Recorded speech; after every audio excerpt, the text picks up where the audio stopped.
Bonsoir, bienvenue dans Mauvaise Langue. Et cette semaine, après trop longtemps loin de moi, il est de retour à mes côtés. Mesdames et messieurs, l'outrecuidant Blaise Berzinger. Cette semaine, l'Irlande est entrée de plein pied dans les années 70 en légalisant l'avortement. Et pourquoi avorter si votre enfant peut devenir millionnaire à 6 ans en ouvrant des cadeaux sur YouTube? Mauvaise Langue avant-dernière, c'est parti.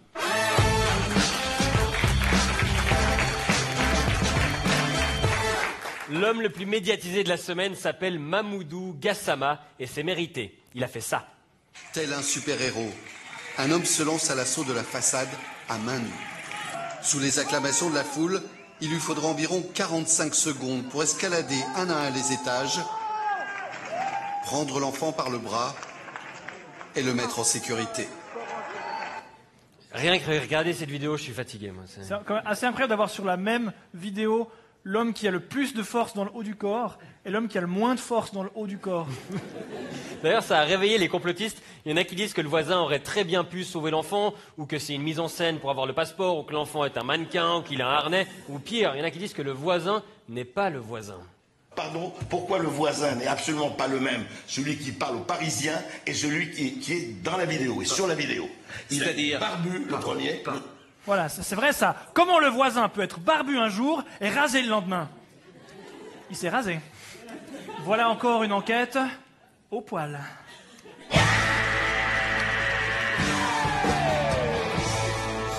Bon, certains se sont offusqués aussi en disant qu'on parle pas autant des héros français que de ce héros sans papier. Et c'est vrai, régulièrement des citoyens français sauvent des vies et on leur donne même pas la nationalité française. C'est un scandale.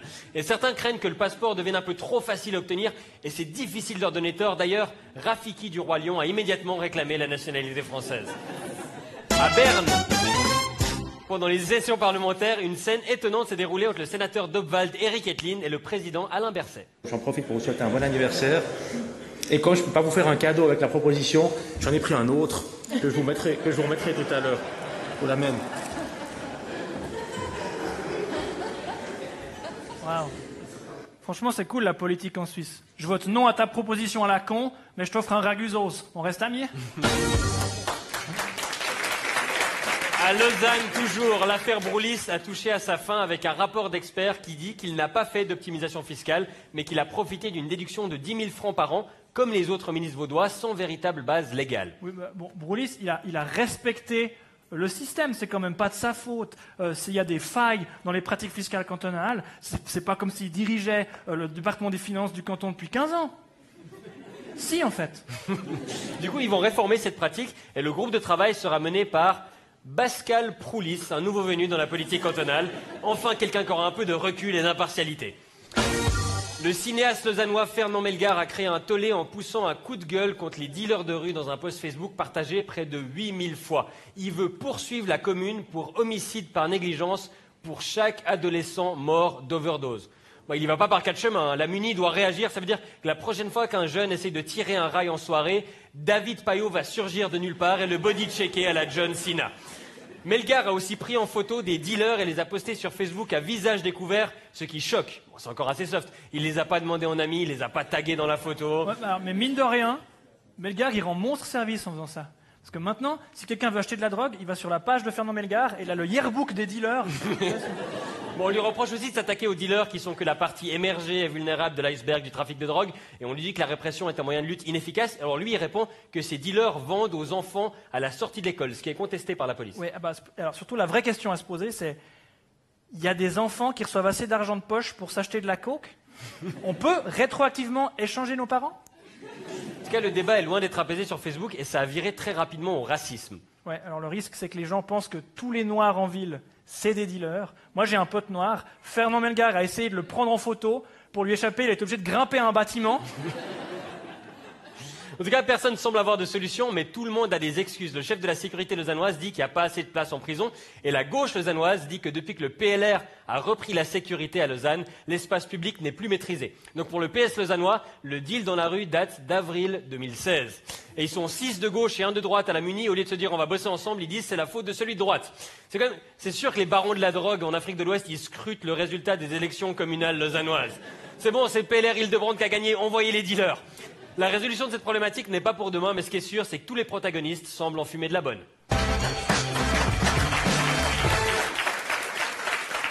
Pour tous les étudiants, c'est la période des examens. Pour nous en parler, notre expert qui passe actuellement sa matu à Genève, Bruno.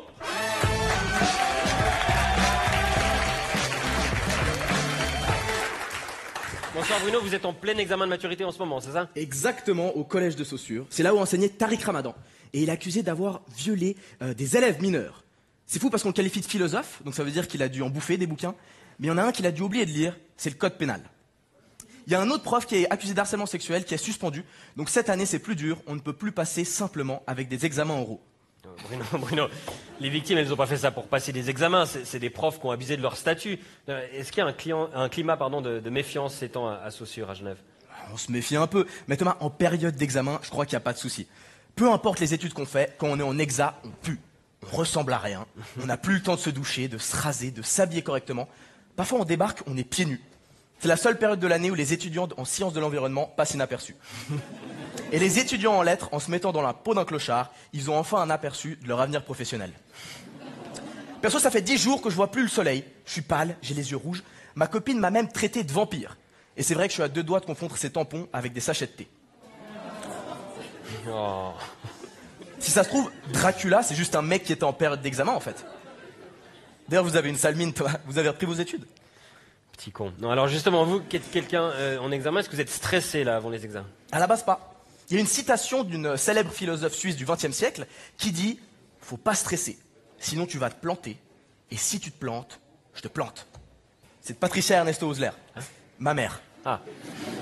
Mais c'est quand les gens me disent de pas stresser, alors que de base je suis pas stressé, ils me disent de pas stresser et moi ça me stresse. Et c'est hyper stressant d'être stressé. Non. Respirez, c'est bon. Meilleur conseil du monde, ça. Merci, j'allais oublier de le faire, Thomas. C'est vrai que je pensais passer mes 4 heures d'examen en apnée. Heureusement que vous êtes là.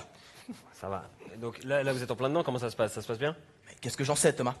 Je suis en économie et droit avec Karim Aboun, pas en option voyance avec Elisabeth Tessier. Non mais cette question m'énerve. Reposez-la moi après les examens. C'est comme demander à Christophe Colomb au départ d'Espagne. Alors l'Amérique, c'était comment? Oui, bah ok, vous n'avez pas les résultats, vous avez peut-être un feeling déjà. Je sais pas. Mais vous pouvez être fiers de moi, parce que j'ai pas triché. C'est vrai? Ouais, et si je l'avais fait, je le dirais pas à la TV. Mais j'ai hésité à déménager au Danemark, parce que là-bas, Internet est autorisé pendant les exas pour chercher l'information et l'évaluer de manière critique. Et il y a 5 fois moins d'échecs qu'en Suisse. Tu m'étonnes. Avec Google, j'aurais un doctorat à 9 ans. Mais ils ont Internet pendant l'examen? Ouais. Mais pour moi, ce serait beaucoup trop dur, en fait. Parce que à tous les coups, pendant un examen, pour déstresser, je me tape une petite branlette et après, j'ai plus le temps de finir l'examen. Je pense à 18 ans, ça va assez vite pour que tu aies le temps de finir l'examen. Il vous en reste combien là d'examen? 6. Et j'ai envie de tout faire, sauf réviser. C'est ça le problème avec les examens, c'est que tu veux tout faire, sauf travailler. Et tu fais des trucs qu'en temps normal, tu ferais jamais. Comme par exemple, faire du sport alors que t'as le corps de Blaise. Faire des vannes de droite alors que tu t'appelles Thomas Wiesel. Ou encore faire une chronique à mauvaise langue alors que tu t'appelles Bruno et que t'es censé taffer ta matu. Alors, écoute-moi, jeune Bruno. Si tu rates ta matu à cause de la chronique d'aujourd'hui à mauvaise langue, je m'engage, je pense que toute la prod de mauvaise langue, toute l'émission s'engage à s'excuser. C'était Bruno, futur redoublant, mesdames et messieurs.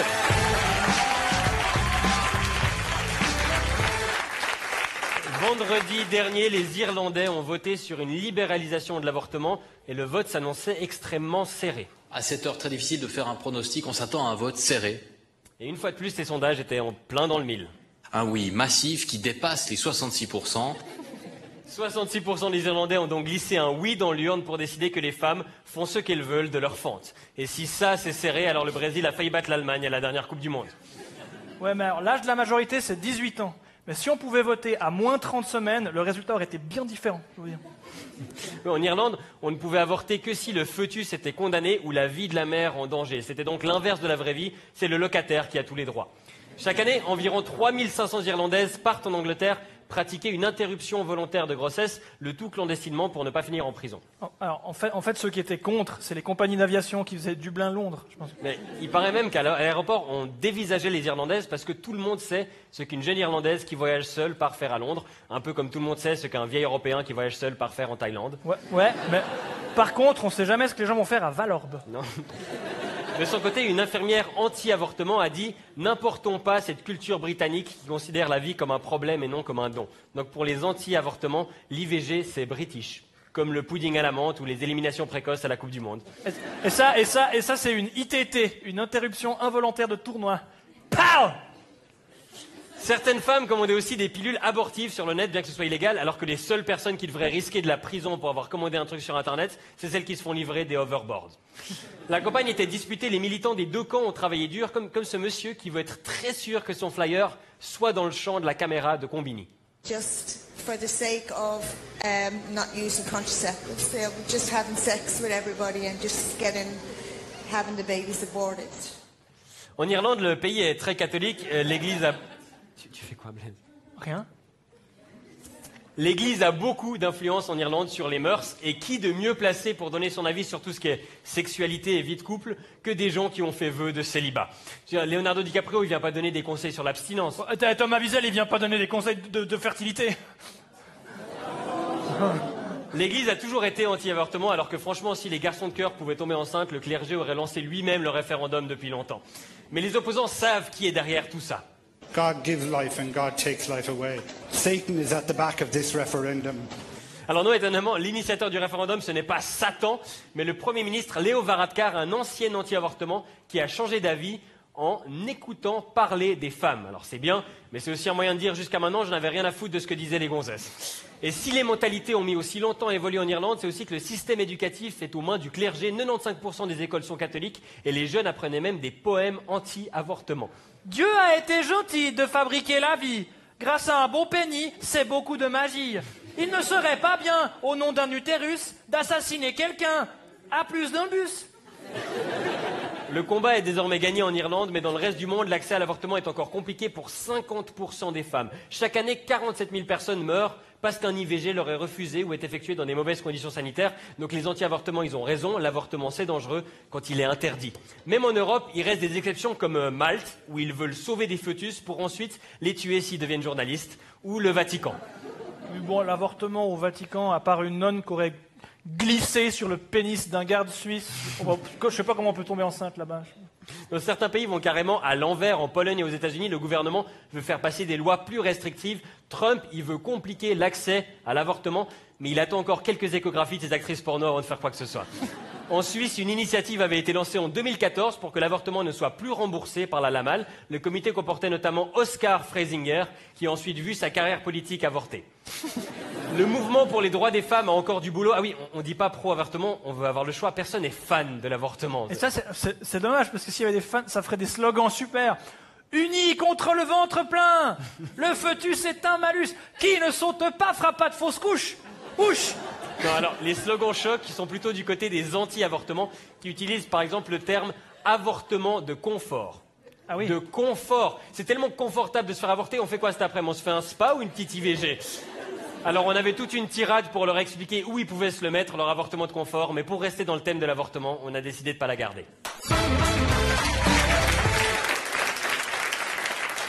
Pour mauvaise langue, Alexis Junot a presque interviewé le conseiller fédéral Guy Parmelin.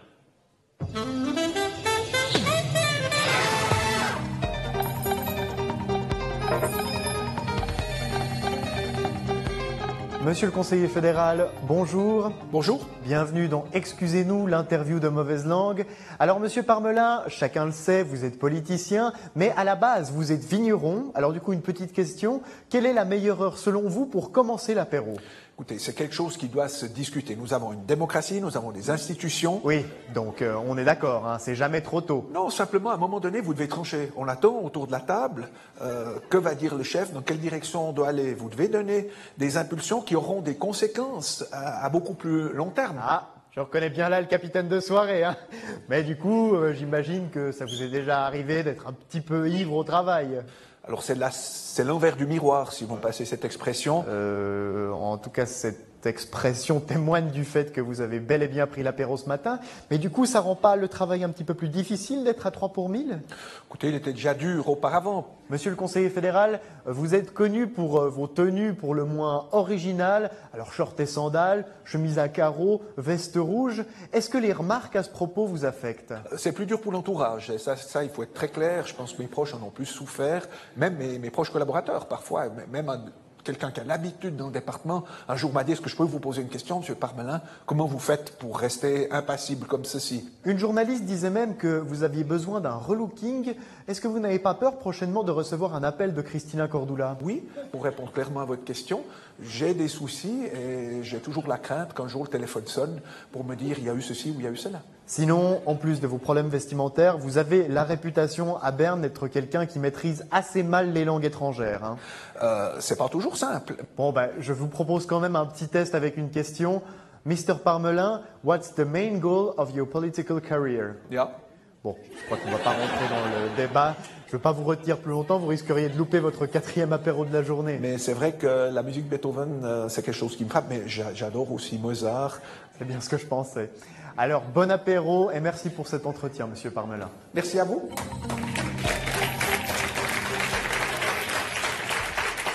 Guy Parmelin, c'est bien sûr notre ministre des Sports et la Coupe du Monde commence dans 2 semaines. Pour nous en parler, Yacine Nemra.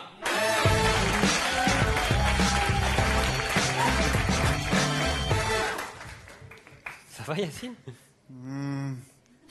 Yacine, la Coupe du Monde, ça va aller? On va pas la gagner. Comment ça? Jamais on va la gagner, c'est impossible. Rien ne vaut la peine d'être vécu, Thomas. Tout est sombre et je suis entouré de corbeaux. Quoi?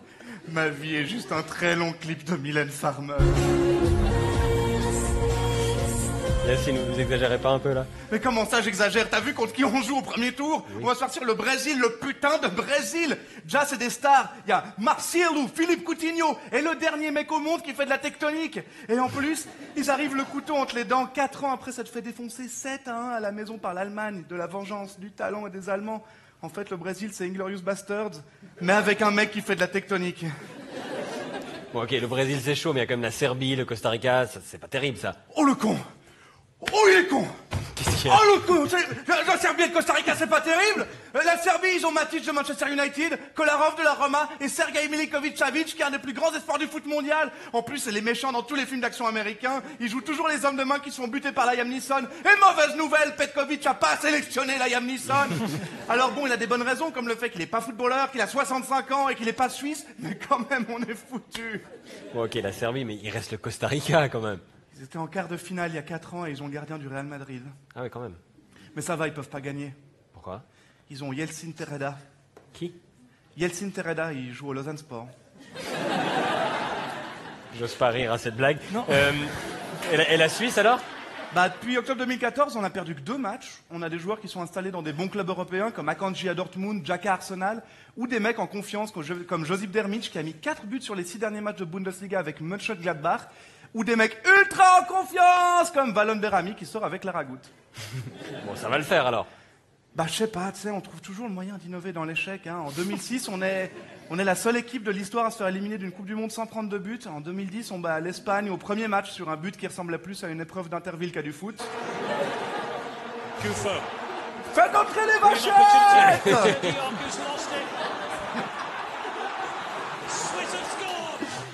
Mais quand même, on bat l'Espagne et après on trouve le moyen de se faire éliminer en perdant contre le Chili et en faisant match nul contre le Honduras. À l'Euro 2016, Shaqiri met le plus beau but de la compétition contre la Pologne. Il nous permet d'égaliser, d'aller au tir au but et ensuite, Granit Xhaka rate son penalty et devient le premier Suisse à envoyer un objet dans l'espace depuis Claude Nicolier. Bon, mais là on a quand même des piliers dans l'équipe suisse. Il y a Yann Sommer, Jerdan Shaqiri. Ouais, bon, ok. Sommer, c'est un super gardien. Il est beau gosse et tout, mais il est aussi chroniqueur au matin. Donc chacun a ses failles. Et ces 3 derniers papiers ont pour titre « Mon corps m'a envoyé un signal. On sent que tout le monde est chaud. Et avant tout, maintenir la forme. » En fait, on a le seul gardien de but au monde qui part de son érection dans les journaux. Et Shaqiri, il a été relégué cette année avec Stoke et il marque le but de sa vie pendant le match où la Suisse se fait sortir de l'Euro. C'est juste un putain de porte-poisse. Et en plus, c'est le mec le plus suisse-allemand du monde. Mais non, il est d'origine kosovare, Shaqiri. Thomas, il est carré. Mais pas mentalement, je veux dire, physiquement, c'est un berlingot de thé froid. C'est sûrement le premier berlingot de thé froid qui participe à une Coupe du Monde de tous les temps. Mais on espère que le berlingot restera longtemps en Russie avec ses potes. Yacine Nemra, s'il vous plaît.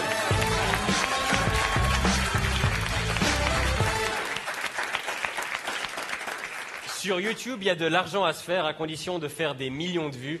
Donc à 990 000 vues par vidéo près, on y est.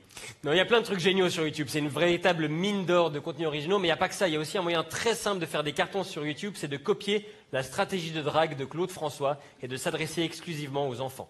Si vous êtes parent, vous le savez peut-être, les enfants du 21e siècle passent plus de temps à regarder des vidéos sur YouTube qu'à demander « T'as des jeux sur ton téléphone ?» De mon temps, on s'amusait dehors, simplement avec un bâton. C'est vrai, c'est peut-être une meilleure époque. On se traitait de nègres, on adorait les Américains et on violait nos copines. Oui, merci monsieur. On frappait des pédétionnistes gazaouis. Les chaînes de dessins animés cartonnent comme celles de jeux vidéo ou celles de tests de jouets où le 90% du temps consiste à ouvrir des cartons devant la caméra. Donc si au lieu de présenter une émission, on se filmait juste en train d'ouvrir les cartons dans lesquels sont venus tes jouets, Blaise, on ferait plus de vues. Ah mais alors, ouvrir des cartons? Ouais. Bah viens, on se lance comme binôme de déménageurs indépendants, on lance une chaîne YouTube et dans 3 semaines on réalise nos rêves. C'est quoi vos rêves, Blaise? Mes rêves? Vivre du rire, travailler avec des gens que j'aime, donner le sourire à d'autres et faire une émission avec toi sur RTS1 à un horaire où peu de gens regardent. En fait, j'ai déjà réalisé tous mes rêves, je crois. Je suis heureux pour vous. Bref, parfois pour s'adresser aux enfants, il vaut mieux être un enfant comme Ryan, 7 ans, star de YouTube depuis ses 4 ans et demi, qui gagne 11 millions de francs par an en testant des jouets. Il accomplit le rêve de tous les enfants et le cauchemar de tous les parents qui essaient de dire à leur gamin « faut bosser à l'école ». Combien? 11 millions par an? C'est lui qui ramène l'argent, quoi. Il a 7 ans et c'est le patron de la famille. Ouais. Maman, j'ai pas aimé tes épinards. Tu seras privé de domestique pendant 1 semaine. Depuis peu, les associations... Maintenant, tu files dans ta chambre en hélicoptère jacuzzi. Zou! Merci Blaise. Depuis peu, des Et associations... on résilie ton 17e pilier. Hop! On a compris. Depuis peu, donc, les associations et la justice s'intéressent à ces enfants stars de YouTube et aux adultes autour qui se font une fortune. Certains youtubeurs publient tellement de vidéos qui dépassent le temps maximum de travail pour des enfants. Si t'as pas fait un burn-out à 8 ans, t'as raté ta vie. Et d'autres cas sont plus graves, comme ce youtubeur américain qui a perdu la garde de 2 de ses enfants et a été condamné à 5 ans de mise à l'épreuve parce que ses canulars sur YouTube étaient trop cruels. Et il a continué à faire des vidéos avec ses autres enfants. Salut tout le monde! Aujourd'hui, vidéo un peu particulière. Je vais rendre visite à mes enfants au foyer. Quelle est la portée de mon bracelet électronique? C'est parti! Sur Instagram, les familles cartonnent aussi. Les Insta-mamans exposent leur vie parfaite, comme le montrait Mise au Point. La maman Instagram type est active. Elle a un joli mari, de jolis enfants, une mise en scène parfaite avec des héros en culotte courte. Des soap opéra version 2017, suivis et commentés par des anonymes. Et sa petite peluche, elle vient d'où? Oh, trop chou, j'adore. Moi, ça y est, j'ai accouché lundi. Elle est tellement mimi. Oh, trop chou la petite bouille. C'est pas du tout bizarre de commenter le physique d'un bébé que je connais pas du tout sur Internet. Non, c'est pas du tout bizarre, comme cette famille américaine dont les enfants sont si connus qu'on les reconnaît dans la rue. Dernièrement, un inconnu est venu lui dire « Dorothy, je t'ai vu nager la semaine dernière. » Et elle m'a demandé « Mais comment cette personne me connaît ?» Et qu'est-ce que vous en pensez? C'est un peu une situation bizarre et je ne sais pas vraiment ce que ça va donner ces prochaines années, ni comment ça va impacter son futur. Mais en fait, tout ceci débouche sur des tonnes d'opportunités pour elle et pour nous aussi. Oui, surtout pour vous. Hein. Ouais, excusez-moi Thomas, je voulais absolument faire un selfie avec vous. Je suis votre plus grand fan. La photo où vous êtes en pampers et vous pleurez parce que votre propre paix vous a surpris. J'adore. Voilà.